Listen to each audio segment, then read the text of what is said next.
Si Sena ay isang mabilis na bata na laging tumatakbo para makatakas sa bully. Dahil sa kanyang bilis, nakuha siya ni Hiruma para maging misteryosong manlalaro na iShield 21 nanogram Demon Devil Bats. Kasama ang mga kakampi niya, unti-unti siyang natutong lumaban, hindi lang gamit ang bilis kundi pati ang tapang at tiwala sa team. Nagsisimula ang kwento kay Kobayakawa Sena, isang 15 anyos na maliit at mahiyain na estudyante na bagong lipat sa Demon High School. Sa dati niyang eskwelahan, palagi siyang binubuli kaya't lagi siyang ipinagtatanggol ng kanyang kaibigan mula pagkabata na si Ma'am Ori. Pero sawa na si Sena sa pagiging kawawa at sinabi niya sa sarili na sa bagong school, magbabago na siya. Sa kasamaang palad, unang araw pa lang niya, napansin na siya ng ilang siga. Pinapante siya ng mga ito para bumili ng tinapay dahil gusto siyang gawing alila. Dahil hindi niya nahanap ang pinapabili, dinala siya ng mga siga sa isang bakanteng classroom para galpihin. Bago pa man sila makapagsimula, biglang dumating si Ryakan Kurita, isang malaking lalaki na player ng American football team ng Demon. Akala ni Kurita gusto ng mga siga sumali sa club, kaya sabi niya, kung gusto niyo sumubok, ipapakita ko kung paano maglaro ng lineman. Pagkatapos ay tinulak niya ang tatlong siga at literal na pinalipad palabas ng classroom. Takot na tumakbo ang mga ito. Nang makaalis na sila, kinausap ni Kurita si Sena tungkol sa American football. Sabi ni Kurita, dalawa lang kasi kami sa team. Kailangan namin ng 11 para makalaro, kung hindi, hindi kami makakasali sa Christmas Bowl. Nagulat si Sena at tinanong, ano ba yung Christmas Bowl? Sagot ni Kurita, ito yung pambansang torneo kung saan naglalaban ang pinakamalalakas na team. Pangarap ko talagang makarating doon. Naawa si Sena sa kanya kaya sabi niya, kung gusto mo, pwede akong maging manager. Tuwa naman si Kurita at sagot niya, talaga. Salamat, malaking tulong yon. Nagpalitan sila ng number at pagkatapos ay naghiwalay ng daan. Habang pauwi si Sena, sinalubong siya ulit ng mga siga. Kinuha nila ang cellphone niya para makita ang number ni Kurita at pati kay Ma'am Ori. Natakot si Sena na madamay pa ang ibang tao, kaya sa unang pagkakataon, lumaban siya. Nabawi niya ang cellphone at mabilis na tumakbo. Hinabol siya ng mga siga hanggang makarating sila sa kalsadang maraming tao. Doon, nasaksihan ni Yoichi Hiruma, ang kapitan ng Demon Devil Bats, kung gaano kabilis tumakbo si Sena para makatakas. Sabi ni Hiruma, ang bilis ng batang ito. Kaya dinukot niya agad si Sena at dinala sa clubroom. Pinilit niya itong isuot ang uniform at sabi niya, ikaw na ang bagong running back ng Devil Bats. Kinabukasan, pinasubok agad ni Hiruma kay Sena ang 40-yard dash, isang test para masukat ang bilis ng mga player. Sabi niya, kung makatakbo ka ng mas mababa sa 5 segundo, mabilis ka na para sa high school. Ang record ng pinakamabilis na Japanese player ay 4.4 seconds. Tumakbo si Sena at nakuha niya ang 5.0 seconds. Medyo maganda na yon, pero alam ni Hiruma na mas mabilis pa siya. Kaya tinawag niya ang aso niyang si Cerberus para habulin si Sena. Doon lumabas ang tunay na bilis ni Sena. Nakuha ni Sena ang oras na 4.2 seconds sa 40-yard dash. Sabi ni Hiruma, ayos. Hindi ako nagkamali sa'yo. Lalong natuwa si Kurita at Hiruma dahil ngayon, mayroon na silang pambihirang talento sa team. Pero may problema pa, kailangan nilang makahanap ng 8 pang players bago bukas, dahil magsisimula na ang torneo. Nag-ikot ang tatlo sa buong paaralan para maghanap ng mga gustong sumali. Si Hiruma, gamit ang kanyang mga pananakot at blackmail, nakakuha ng 19 na players. Si Kurita naman, kahit anong effort, wala siyang nakuha ni isa. Si Sena naman ay nakahanap ng isa, si Tetsuo Ishimaru, miyembro ng athletics club at part-time nagde-deliver ng dyaryo. Kinabukasan, nagsimula ang unang laban ng Demon Devil Bats laban sa Koama High School. Pinaupo muna ni Hiruma si Sena sa bench. Sabi niya, huwag kang mag-alala, may plano ako. Ikaw ang magiging secret weapon natin. Ayokong malaman ng iba kung sino ka, baka agawin ka. Kaya nag-focus muna si Sena sa tungkulin niya bilang manager. Nagsimula ang laban at pinasa ni Hiruma at Kurita ang buong team hanggang sa huling minuto ng laro. Pero biglang na-injure si Ishimaru matapos madulas, at nagkaroon ng pagkakataon ang Koama na makapuntos. Nakapasok sila ng field goal at lamamang ng 3 puntos. Natira na lang ay 9 segundo. Wala nang choice si Hiruma kundi ipasok si Senna. Upang maitago ang kanyang pagkakakilanlan, tinawag niya itong Ice Shield 21. Sabi ni Hiruma kay Senna, makinig ka. Pag nakuha mo ang bola, tumakbo ka lang. Hindi mo kailangang gawin ang iba. Basta lampasan mo ang lahat ng 11 kalaban at siguraduhin mong mananalo tayo. Pumasok si Senna sa field, mabilis na nakalusot sa mga kalaban, at nakapuntos.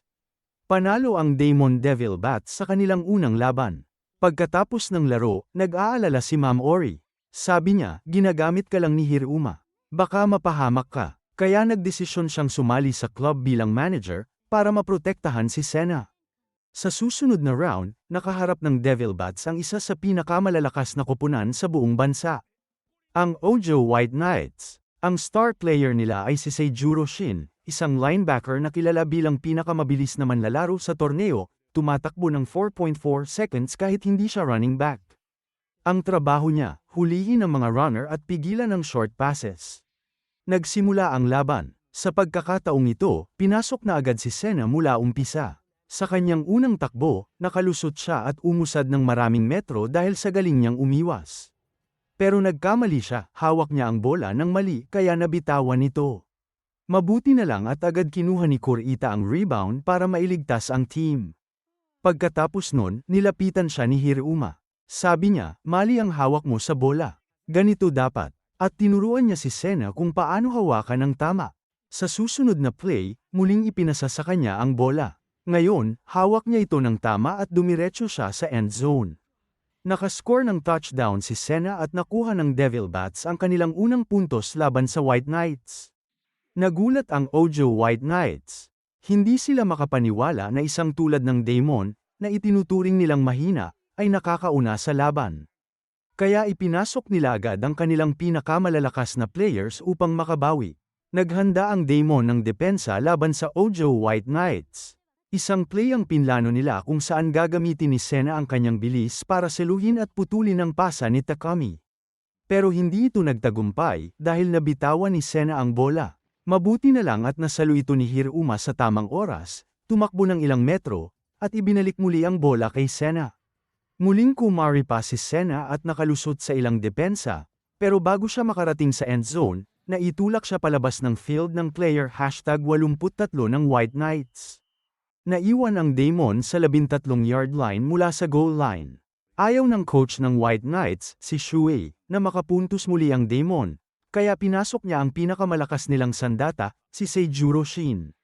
Sa unang depensa pa lang, hinarap agad ni Shin si Senna at ginamitan siya ng kanyang tanyag na spear tackle. Napatumba si Senna. Sa saglit na yon, napansin agad ni Shin na ang misteryosong Ice Shield 21 ay isa lang palang payat na baguhan. Sa susunod na play, hindi na niya tinakle si Senna. Sa halip, hinawakan niya ito, binuhat, at kinuha ang bola. Tumakbo siya papunta sa end zone at nakapuntos ng touchdown para sa White Knights. Doon nagsimulang maging one-sided ang laban. Sunod-sunod na nakapuntos ang White Knights, habang hindi makagawa ng kahit isang puntos ang Damon. Si Shin, parang ginagawang laruan si Senna sa bawat play. Dumating sa puntong gusto ng sumuko ni Hiruma. Sabi niya, wala na itong saysay, sabay kalas ng gamit niya para umalis. Pero pinigilan siya ni Senna. Sabi ni Senna, huwag ka munang umalis. Alam kong kaya kong habulin si Shin. Kailangan ko lang ng kaunting oras. Gusto ko siyang talunin, kahit isang beses lang. Napangiti si Hiruma at sagot niya, kung ganun, ipakita mo sa akin. Sinabi ni Hiruma kay Senna, ang tanging paraan para matakasan mo si Shin ay kung tatakbo ka sa pinakamabilis mong kaya, yung 2 seconds. Kung hindi, lagi kanyang maabutan. Sunod-sunod na sinubukan ni Senna na tumakas kay Shin, pero paulit-ulit siyang bumabagsak. Isang beses, 2, 3, pero kahit ilang beses siyang nahahabol at natutamba, hindi siya sumuko. Sa bawat subok, mas lalo siyang bumibilis. Hanggang sa wakas, nagawa niyang tumakbo sa kanyang tunay na bilis. Sa unang pagkakataon, naiwan niya si Shin. Nalampasan niya ang pinakamagaling na linebacker sa buong Japan. Nakagawa si Senna ng touchdown, pero huli na. Nagtapos ang laban sa score na 68-12 at talo ang Damon. Eliminado sila sa spring tournament. Ngunit hindi pa tapos ang lahat. May isa pang pagkakataon, ang Autumn Tournament, kung saan ang mananalo ay makakapasok sa pinakahihintay na Christmas Bowl. Alam ni Hiruma na kung gusto nilang manalo, kailangan nila ng mas kumpletong koponan. Kaya sa mga sumunod na kabanata, nag-recruit sila ng mga bagong miyembro. Una nilang nakuha si Monte, isang wide receiver na mukha raw unggoy, pero may natatanging talento, ang pagdakma ng kahit anong bola. Kasunod naman, isang grupo ng mga siga ang napilitan sumali sa team dahil sa isang pagkakamali, eksaktong sa araw ng kanilang practice match laban sa Zokugaku High.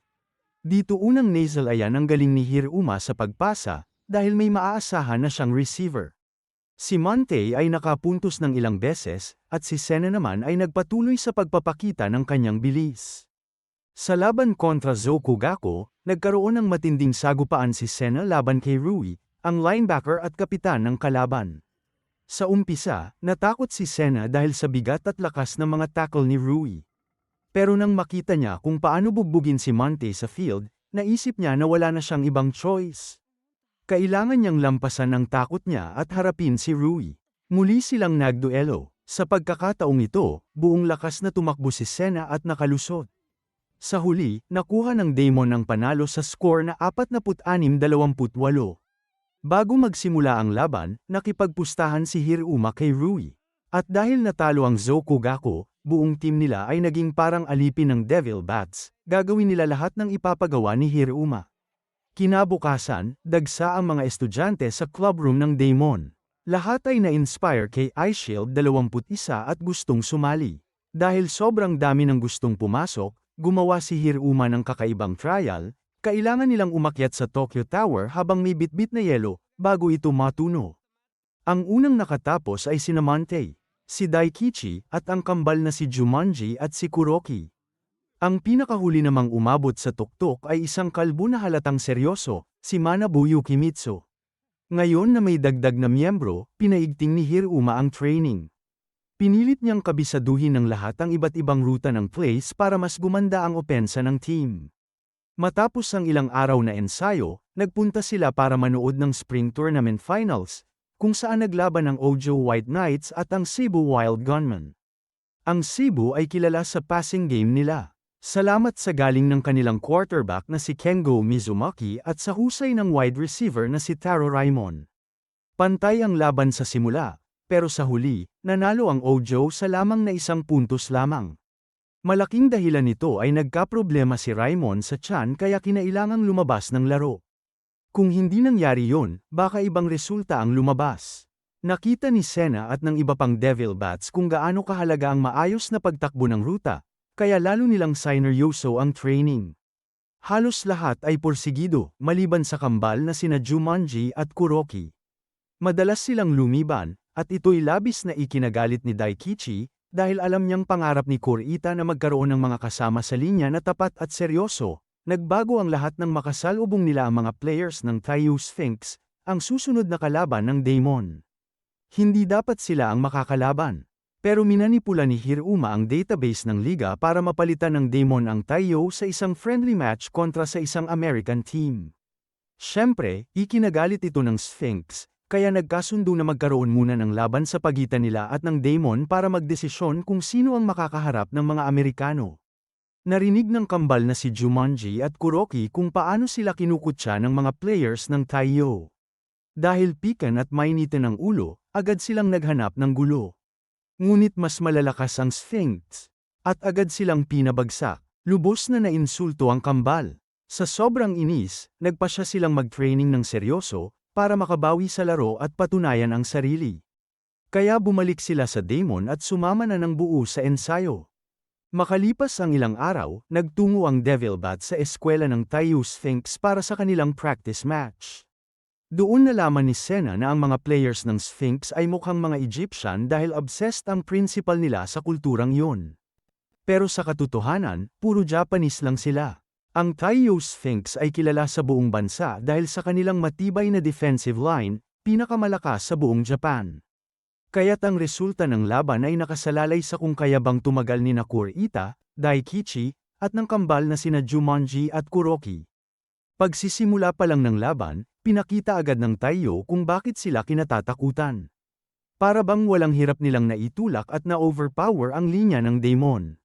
Dahil dito, nakapuntos agad ng unang touchdown ang Taiyo, sabi ni Hiruma sa kambal, panahon na. Gamitin nyo na ang lihim na teknik. Sa susunod na play, ginamit nila ang tinatawag na delinquent tackle, isang brutal na sabayang atake.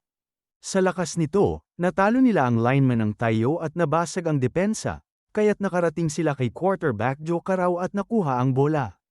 Turn na ng Daemon para umatake, ipinasa ni Hiruma ang bola kay Senna. Sa pagkakataong ito, nakita ni Senna kung gaano kagrabe ang sakripisyo ng kanyang teammates. Kaya sabi niya sa sarili, hindi ako pwedeng maging pabigat. Kailangan ko ring tumulong. Tumakbo siya buong lakas at nagawa niyang lampasan ng bantay na si Bamba, kaya nakapuntos at naitabla ang laban. Sa sumunod na minuto, tuloy-tuloy ang momentum ng Daemon. Domina nina Jumanji at Kuroki ang linya ng Taiyo, kaya natarante si Carao at nabitawan ang bola. Ilang segundo itong gumulong sa field, hanggang sa masalo ito ni Senna. Muli siyang tumakbo, pero sa pagkakataong ito, hinarap siya ulit ni Bamba at tinambe siya gamit ang isang braso lang, kahit ganun, nakabawi pa rin ang Daemon. Sa tulong ng mga catches ni Monte at takbo ni Senna, nakapuntos sila ng isa pang touchdown. Hindi makapaniwala ang Taiyo na nahihirapan sila laban sa isang tulad ng Daemon. Kaya sa ikalawang half, pinasok nila ang kanilang secret weapon, ang Ken Kamaguruma, isang cornerback na freshman pero halos kasing laki ng higanti. Sa pagpasok niya, halos lahat ng tira kay Monte ay napigilan. Unti-unting nawalan ng kumpiyansa si Monte, at bumawi ang Taiyo. Sa third quarter, lamang ang Taiyo sa 20-12. Pero hindi sumuko si Monte. Sabi niya, hindi pwedeng matapos ito ng ganito. Kaya nang matira ang 1 minuto, buong tapang niyang sinaluang isang mahaba at malinis na pasa ni Hiruma. Touchdown para sa Daemon. Nabawasan ang lamang ng Taiyo. Sa natitirang segundo, sabi ni Hiruma, iisa na lang ang tsansa natin. Ibibigay natin lahat. Senna, oras mo na. Kaya't umasa ang lahat kay iShield 21. Sa huling play, tumakbo si Senna ng pinakamabilis. At bagaman hindi sila nanalo, nagawa nilang makapantay. Natapos ang laro sa 20-20, isang malaking tagumpay para sa Daemon laban sa isa sa pinakamalakas na team sa buong bansa. Bilang pagkilala, ibinigay ng Taiyo Sphinx sa Daemon ang karapatang lumaban kontra sa NASA Aliens, isang American team na may star running back na tinatawag na Panther. Ngunit hindi maganda ang sitwasyon ni Panther. Ginagawa siyang parang alipin ng kanilang coach dahil lamang sa kulay ng kanyang balat. Sa kabila nito, pareho silang humahanga ni Senna sa isa't isa. Bago pa sila magkaharap, napanood na nila ang mga laro ng bawat isa at sabik silang magharap sa field. Isang araw, nawala ng alagang pusa ang coach ng Aliens. Nakita ito ni Panther bilang pagkakataon. Lumapit siya at sabi, kung mahanap ko ang pusa mo, papayagan mo ba akong maglaro sa susunod na laban? Pumayag ang coach, habang naghahanap sa lungsod, nakasalubong ni Panther si Senna. Nagkausap sila at nagpasya na tulungan ng isa't isa para mahanap ang pusa. Habang tumatakbo silang dalawa, napansin ni Panther ang bilis ni Senna at naisip niya. Ito na nga ang iShield 21.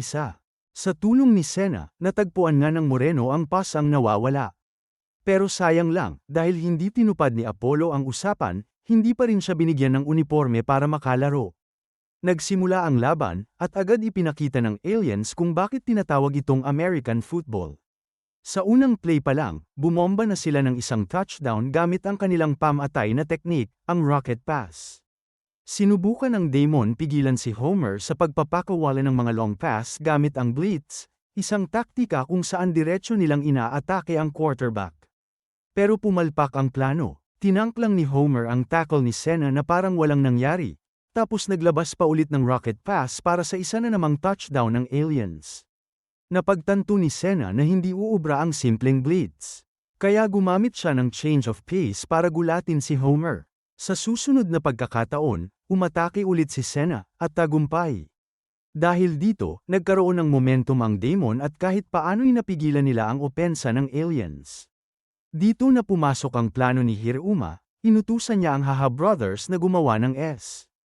Isang formation kung saan solid nilang binabantayan ang running back. Naging epektibo ang tatlong magugulong magkakapatid, kaya't nakalusot si Senna at umusad ng mahaba bago mapigilan. Patuloy na inasahan ni Hiruma si Senna dahil walang kahit sino sa aliens ang kayang sumabay sa kanyang bilis. At sa huli, nakapuntos ulit si Senna, 2 puntos na lang at abot na nila ang Americans. Dito na nagsimulang kabahan si Apollo. Hindi niya inasahan na magiging dikit ang laban. Pero kahit ganun, matigas pa rin ang ulo niya at ayaw pa ring ipasok si Panther, dahil may galit siya rito mula pa sa isang nakaraang insidente. Pero naging mahal ang kayabangan ni Apollo. Sa sumunod na minuto, naungusan na ng Daemon ng aliens dahil sa puntos ni Monte at Senna, na parehong sumunod sa plano ni Hiruma. Kaya't nagkahiwa-hiwalay ang mga alien players at halos magmakaawa kay Apollo, ipasok mo na si Panther. Siya lang ang makakaharap kay Eyeshield 21. Dahil dito, napilit si Apollo ng kanyang koponan kaya sinuot ng Panther ang uniform at pumasok sa laban. Agad namang binago ng mga aliens ang kanilang formation at ginamit ang tinatawag nilang lunar jump, isang pormasayon na dinisenyo para ma-maximize ang bilis ng Panther. Nagsimula ang laro, at ang unang kick-off ay napunta diretso sa kamay ng Panther. Sa sobrang bilis, dumiretso siya sa gitna, umiwas sa mga taga-demon na parang snatcher lang na nakatakbo matapos mang-agaw ng bag. Dito, unang beses na nalamangan si Senna pagdating sa bilis. Dahil dito, nawalan siya ng kumpiyansa sa sarili, at sunod-sunod na natalo sa mga duelo kontra sa Panther. Muling nakapuntos ng ilang beses ang Panther at naitulak ang lamang ng aliens ng 7 puntos, pero napansin ng Panther na hindi ibinibigay ni Senna ang kanyang 100%. Kaya sinabi niya rito, gusto kong makita ang tunay mong lakas. Kung gusto mong maging pinakamahusay na running back sa mundo, kailangan mong malampasan ang mga tulad ko, o maging ang bilis ni Seijuro Shin. Sumagot naman si Senna, gusto rin kitang talunin. At pangako, gagawin ko yon sa sarili kong estilo. Sa kanilang muling sagupaan, na-realize ni Senna ang taktika ng Panther, ginagamit nito ang kanyang mga braso para itulak at umiwas sa depensa. Pero dahil dito, nagiging bukas siya para maagawan ng bola. Kaya nang tangkain siyang itulak ng Panther, biglang binilisan ni Senna ang takbo, iniwasan siya, at sabay sinampal palayo ang bola mula sa kamay nito. Sa sobrang pagod, nawala ng malay si Senna at hindi nakasali sa huling play ng Demon. Sa huli, natalo sila ng 1 puntos lang, pero kahit natalo, kinilala pa rin ni Apollo ang lakas ng mga Hapon at binati sila bago umalis. Sa huli, nagkamayan si Senna at Panther, at nangakong muling magkikita sa hinaharap. Matapos nito, bumiyahe ang Demon papuntang Estados Unidos, dahil sa kapritsyo ni Hiruma na hanapin ang magiging coach ng koponan. Pagdating nila, nasalubong sila ni Sakaki, at tinanong nito kung bakit wala si Musashi. Doon ikinwento ni Kurita ang kanilang pinagmulan. Si Sakaki pala ang unang nagturo sa kanila ng football. Noon, 3 pa lang sila, sina Hiruma, Kurita, at si Musashi. Si Musashi naman, isang kicker na mukhang mas matanda sa edad niya. Pero mahal na mahal ang football katulad ni Hiruma at Kurita. Nangako silang 3 noon na sabay-sabay silang makakarating sa Christmas Bowl, pero may isang bagay na nagbago kay Musashi, isang bagay na malalaman lang natin sa tamang oras ng kwento. Sa ngayon, ang mahalagang tandaan, humiling si Hiruma kay Sakaki na sanayin sila sa Hell March training sa loob ng 40 araw, dahil gusto ni Hiruma na gawing national champion ang Demon. Sa una, tumanggi si Sakaki dahil sobrang delikado raw ang training. Pero dahil sa pangungulit ni Hiruma, napapayag din siya at pumayag na sanayin ang team para matupad ang pangarap nilang makarating sa Christmas Bowl. Ang unang bahagi ng training ay brutal, kailangan nilang tumakbo ng mahigit 2,000 kilometro hanggang Las Vegas. Pero hindi lang basta takbuhan ito, bawat isa ay may partikular na training ayon sa kanilang posisyon. Ang mga nasa linya, kailangang tumulak ng isang track habang umaandar. Ang mga receivers, kailangang tumakbo habang iniiwasan ang mga bala na pinapaputok ni Hiruma.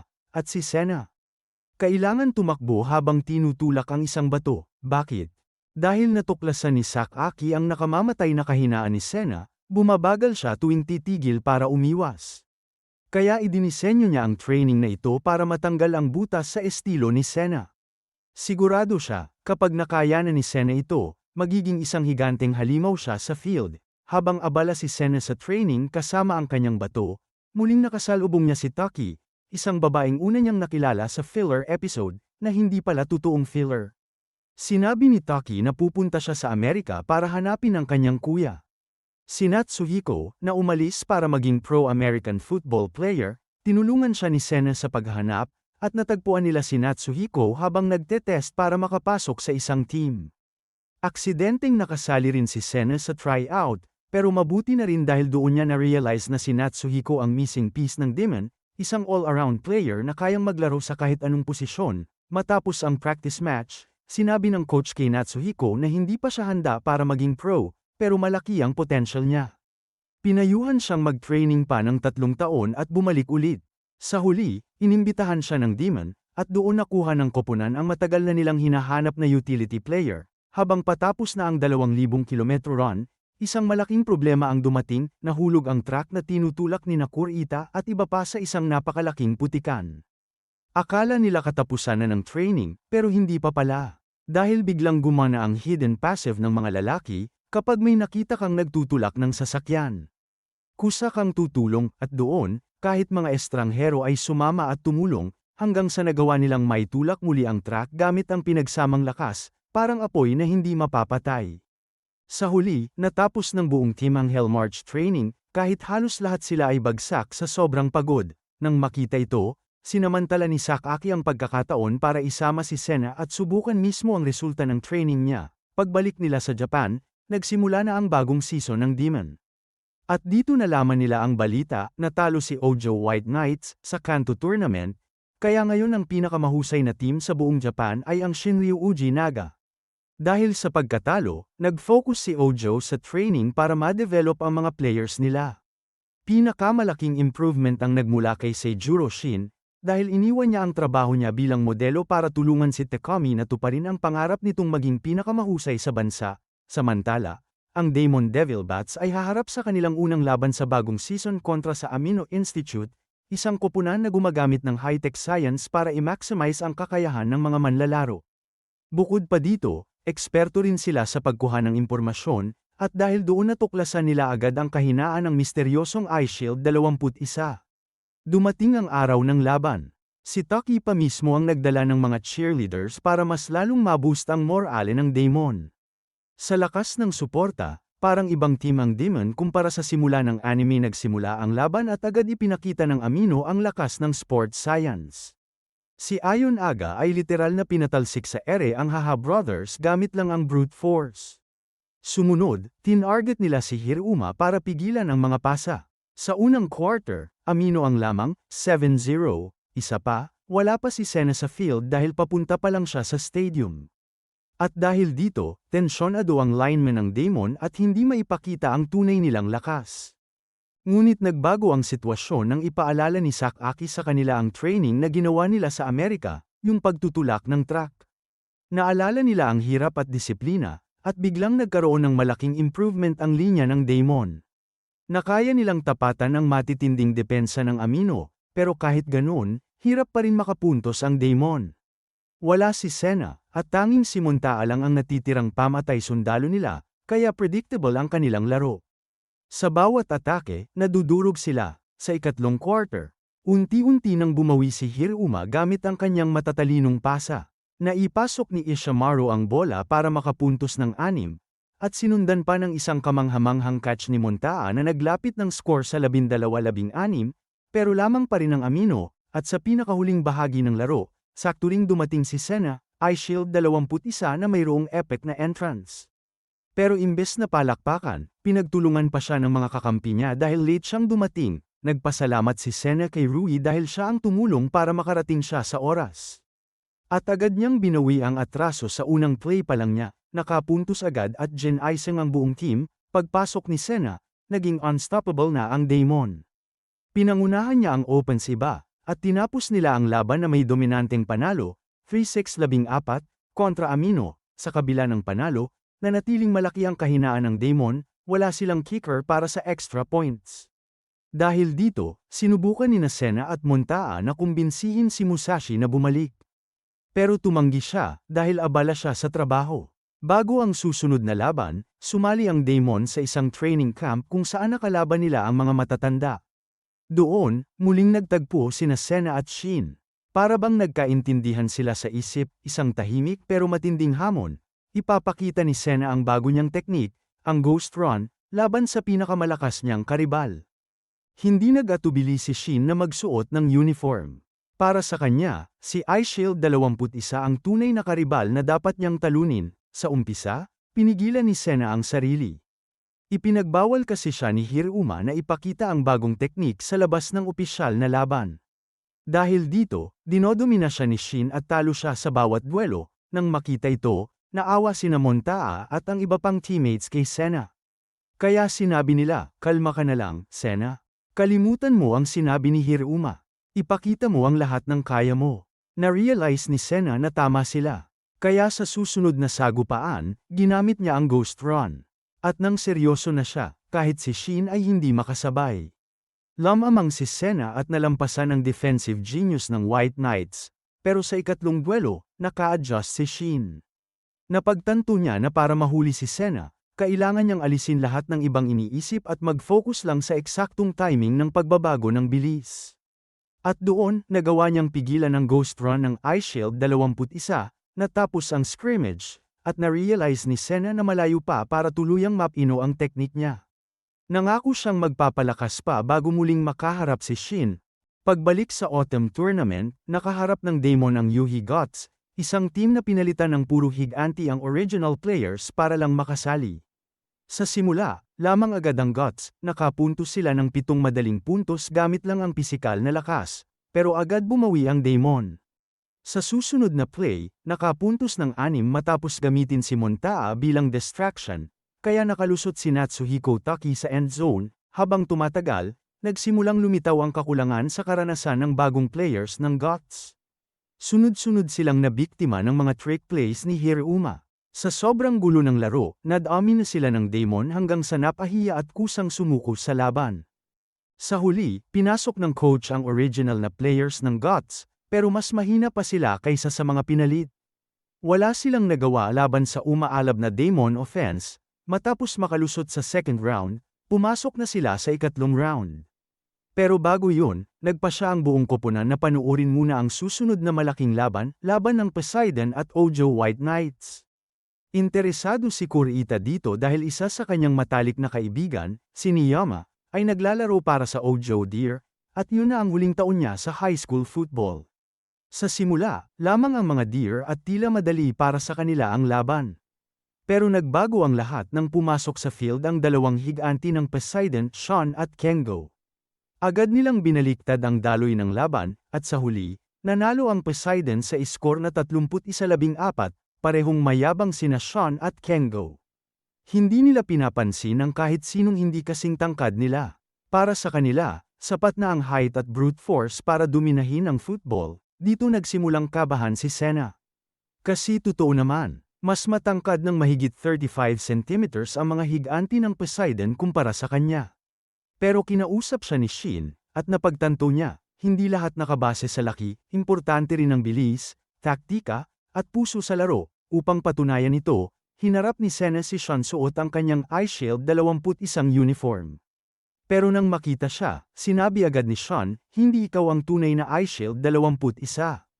Nakalaban ko na siya sa Amerika, mas malaki, mas malakas kaysa sa iyo. At doon na-realize ni Sena ang isang nakatagong katotohanan, totoo pala ang mga kwento ni Hiruma. Ang pangalan na iShield 21 ay minana lang niya mula sa isang misteryosong player sa Amerika, na noon ay ginamit ni Hiruma para takutin ang ibang koponan. Gayunpaman, si Kengo mismo ang nagnais na makalaban si Sena. Sa kanilang one-on-one duel, ginamit ni Sena ang kanyang bilis at Ghost Run, at kahit maliit siya, napahanga ang lahat sa galing niya. Nagbago ang pananaw ni Sean, umalis siya ng field, iniisip na baka nga may kakaibang kinabukasan ang Demon dahil sa bagong iShield 21. Pagdating sa third round ng Autumn Cup, muling nakipaglaban ang Poseidon, ngayon laban sa team ng mga Chameleons ni Rui. Kahit nagkaroon ng character development si Rui noong nakaraang season, hindi niya pa rin nakayang pigilan ang tsunami ng Poseidon. Natapos ang laban sa nakakahiya at nakadudurog na 42-0, samantala, para sa Damon, ang kanilang third round ay laban sa Doburaku Scorpions, isang kupunan ng puro mandaraya. Ang estilo nila ay manalo gamit ang paninira at pandaraya. Bago pa man magsimula ang laro, dinukot nila si Hiruma para mawalan ng leader ang Demon. Dahil dito, napilitan si Ishimaru na tumayong quarterback. Ang problema, wala siyang karanasan at madaling mabasa ang galaw niya. Kaya agad na pinahirapan ng Scorpions ang Daemon offense. Dahil wala si Hiruma, wala ring malinaw na strategist sa field. Kaya madali silang nabasa at nakalusot ang Scorpions offense, nakapuntos agad ng 14-0 sa first quarter. Galit na galit ang magkapatid na Jumanji Gang at gusto na talagang sapakin ang mga Scorpions matapos dukutin si Hiruma. Pero pinigilan sila ni Kurita, at sa halip ay tinaasa niya ang moral ng lahat sa pamamagitan ng isang nakaka-inspire na speech. Dahil dito, nakabalik loob ang Demon at unti-unting lumaban. Sa halftime, binasa ni Ma'am Ori ang liham na iniwan ni Hiruma bago siya nawala. Doon nakasulat ang lahat ng nangyayari sa laban, kasama pa ang eksaktong huling puntos ni Senna. Doon na nagduda ang lahat, baka hindi talaga kinidnap si Hiruma. Baka parte lang ito ng plano niya, at tama nga sila. Biglang sumulpot si Hiruma sa field, dala pa ang kanyang machine gun at trademark ng ngisi.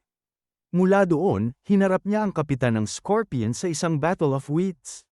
Pagbalik niya bilang quarterback, nagbago ang daloy ng laro, dahil sa brilliant plays ni Hiruma, isang touchdown mula kay Montaa at isang mabilis na takbo ni Senna ang agad na bumaliktad sa score.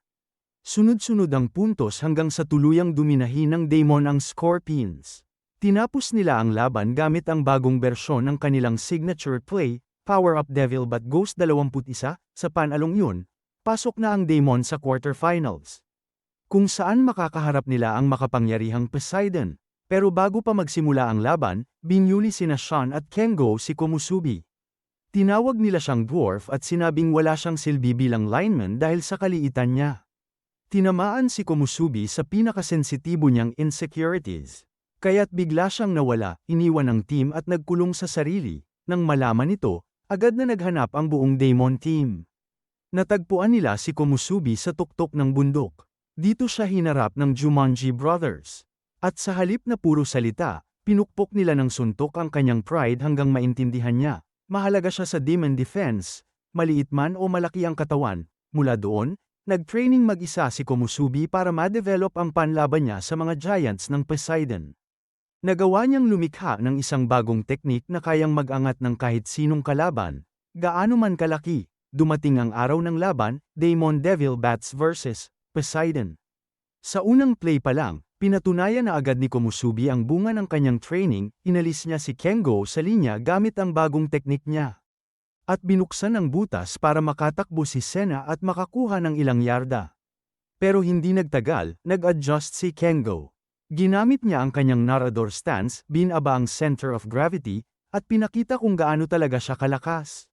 Na-outmuscle niya si Komusubi at nakalusot agad para sagasaan ang fake eye shield 21 ng Daemon. Dahil dito, nagsimulang mabugbog ang frontline ng Daemon.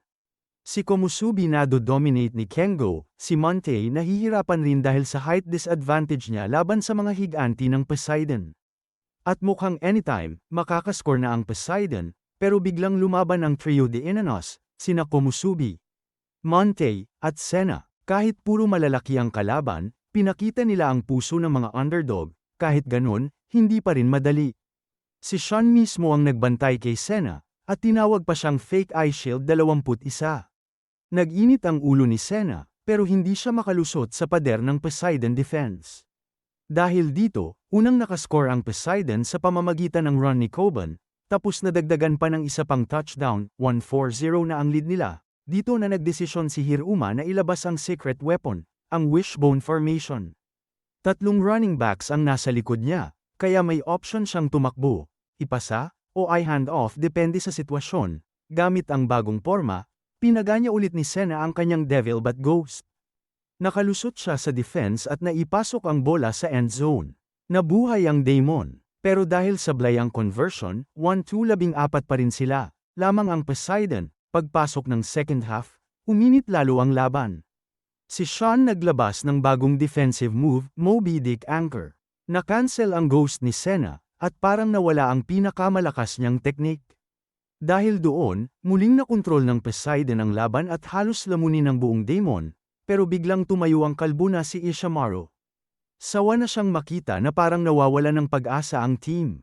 Sinigawan niya ang lahat, Pinaalala kay Senna at sa iba na hindi siya nag-iisa, nasa likod niya ang buong Demon Team, sang-ayon si Hiruma. Kaya sa susunod na play, gumawa siya ng tricky strategy. Una, nagpasa siya kay Natsuhiko, na nagdala ng bola malapit sa end zone. Pag-ulit ng formation, inakala ng Poseidon na mauulit ang parehong pattern. Pero this time, binigay ni Hiruma ang bola kay Senna, at mabilis niya itong dinala para makagawa ng third touchdown ng Demon, sa ikatlong quarter ng laban. Tumigil ang daloy ng puntos dahil parehong nagkakanselahang maganda ang depensa ng Demon at Poseidon. Walang makalusot na tira, kaya napilitan ang Poseidon na ilabas ang matagal na nilang tinatagong secret formation na inireserba pa sana nila para sa finals.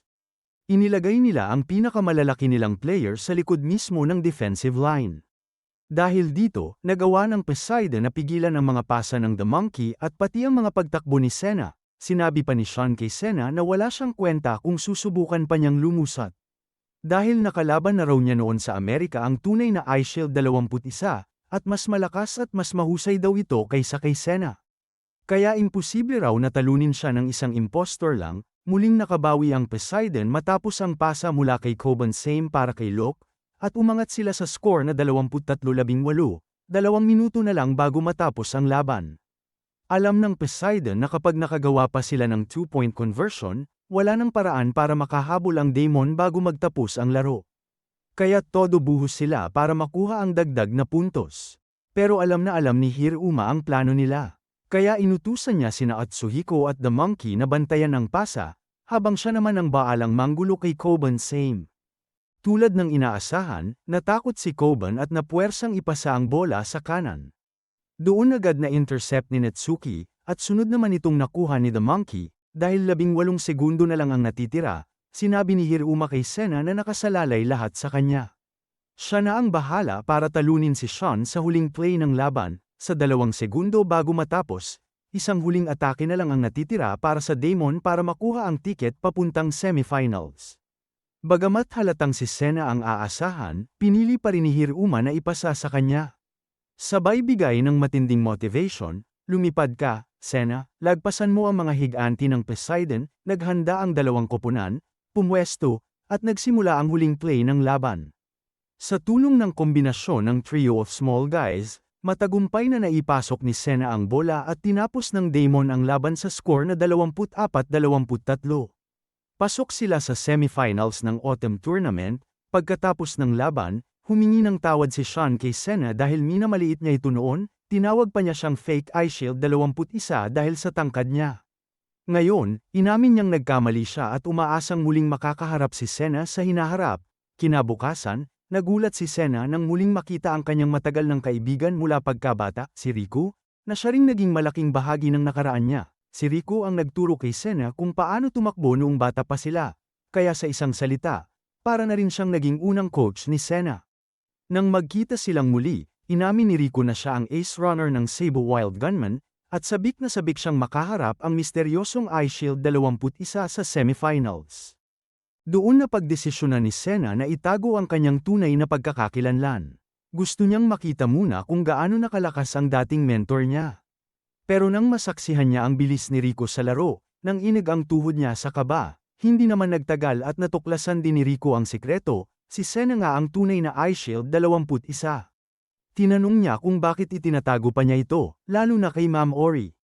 Sagot ni Senna, ayaw niyang ipaalam hanggat hindi pa siya lumalakas ng husto. Kaya nakikiusap siya kay Riku na huwag muna itong isiwalat. Pumayag si Riku, pero may kondisyon, haharapin siya ni Senna ng buong lakas sa semifinals. Gusto niyang makita kung gaano nakabilis ang kanyang dating estudyante. Pagsapit ng semifinals, nag-umpisa ang laban sa kick-off ng Demon.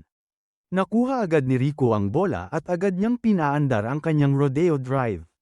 Sa loob lang ng ilang segundo, naiwan niya ang buong depensa ng Demon, kasama na si Senna, at agad nakapuntos para sa Seibu, pero hindi nagpahuli si Senna. Sa susunod na play, gamit ang kanyang bilis, nailesutan niya ang kalahati ng depensa ng Seibu at nagtala rin ng touchdown para sa Demon.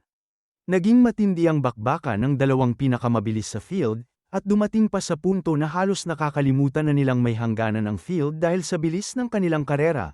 Pero nag-iba ang lahat nang pumasok si Tetsuma, ang tinaguriang locomotive. Sa sandaling umarangkada siya, halos imposibleng pigilan. Dahil dito, lamang ang Cebu sa iskor na 14-7, samantala, hirap na hirap din ang opensa ng Damon. Lalo na't si Nijima Shijima, gamit ang kanyang kakaibang katawan, ay parang laruan lang ang mga magkapatid na Jumanji. Paulit-ulit niya silang pinapabagsak, kaya't madaling nakakalapit kay Hiruma at napuputol ang mga play. Sa gitna ng lahat ng ito, kinabahan lalo si Sena sa kanyang muling pagtapat kay Rico. Dahil sa kaba, nabitawan niya ang bola at nawala ang posesyon ng Damon. Doon siya pinagalitan ni Rico. Habang wala kang pride bilang manlalaro, hinding-hindi mo ako matatalo. Ang isang tunay na running back, dapat handang magsakripisyo ng katawan basta't maprotektahan lang ang bola. Sa laban, pinipilit ni Hiruma ang kanyang mga kakampi na habulin si Kid sa tuwing maghahanda ito para magpasa. Sa una, parang walang silbi dahil nakakabitaw agad ng bola si Kid bago pa siya maabot ng depensa. Pero, gaya ng lagi, may nakatagong plano ang demonyong si Hiruma. Pilitin si Kid na maglabas ng mabilis na pasa papunta mismo sa direksyong ipinredict niya. Pero hindi ganoon kadali. Nabasa ni Kid ang prediksyon ng prediksyon. Imbes na ipasa ang bola, bigla siyang tumakbo dala-dala ito, iniwan si Hiruma at nagtala ng touchdown para sa Cebu. Kailangang makapuntos agad ng Damon bago matapos ang second quarter. Ang problema, wala silang kicker, kaya imposibleng makakuha ng field goal. Dito natin nalaman ang dahilan kung bakit umalis si Musashi sa team. Nagkasakit kasi ang kanyang tatay, at dahil wala silang sapat na pera, napilitan siyang tumigil sa pag-aaral para magtrabaho at makatulong sa pamilya. Bago siya umalis, ipinangako ni Hiruma at Kurita na hihintayin nila ang pagbabalik niya para tuparin ang kanilang pangako, pero hindi na siya nakabalik. Hanggang ngayon, patuloy pa rin siyang nagtatrabaho, at paminsan-minsan lang napapanood ang Damon sa TV. Bumalik sa laban, sinubukan ni Hiruma gayahin ang malakas na sipa ni Musashi para makakuha ng field goal. Pero tumama lang ang bola sa poste. Nagtapos ang second quarter na lamang ang Cebu ng 15 puntos. Sa halftime, sinabi ni Hiruma kina Sena at Kurita na may plano siya para makahabol sila, pero kailangan nilang tigilan ang pagiging duwag at ibigay ang lahat. Ramdam ni Sena at Kurita ang bigat ng salita niya. Kaya't pagdating ng third quarter, agad nilang sinimulan ang plano. Sa bagong taktika, pinangunahan ni Kurita ang atake, dumiretso sa gitna habang binabasag ang depensa, at si Sena naman ay sumunod para makasingit. Hakbang-hakbang, umusad ang Damon gamit ang maiikling takbuhan at malalakas na tulak ni Kurita. Sa huli, umabot sila sa end zone at nakapuntos, at dito gumawa ng kasaysayan si Rico. Sa kasunod na play, nahuli niya ang bola at nagpasabog ng legendary run, tumakbo ng diretso at nagdagdag ng 6 na puntos para sa Damon. Lumapit ang score, 21-18, dahil sobrang obsessed ni Rico sa pakikipagduelo kay Sena. Unti-unti siyang nagiging pabigat, kaya't ipinalabas muna siya ng coach ng Cebu. Samantala, patuloy nilang pinalawak ang lamang gamit ang mga pasa ni Kid at sa solidong huli ni Tetsuma, ang locomotive. Pero hindi rin nagpatalo ang Damon. Ginamit muli nila si Kurita para atakihin ang gitna, at sa pagkakataong ito, gumamit sila ng finte kay Sena. Tinapos ito sa isang huli mula kay The Monkey para makapuntos. At sa extra play, ginamit ni Sena ang kanyang ghost run para makalusot at makakuha pa ng dagdag na 2 puntos. Naging 28-26 ang score, pabor pa rin sa Cebu pero dikit na.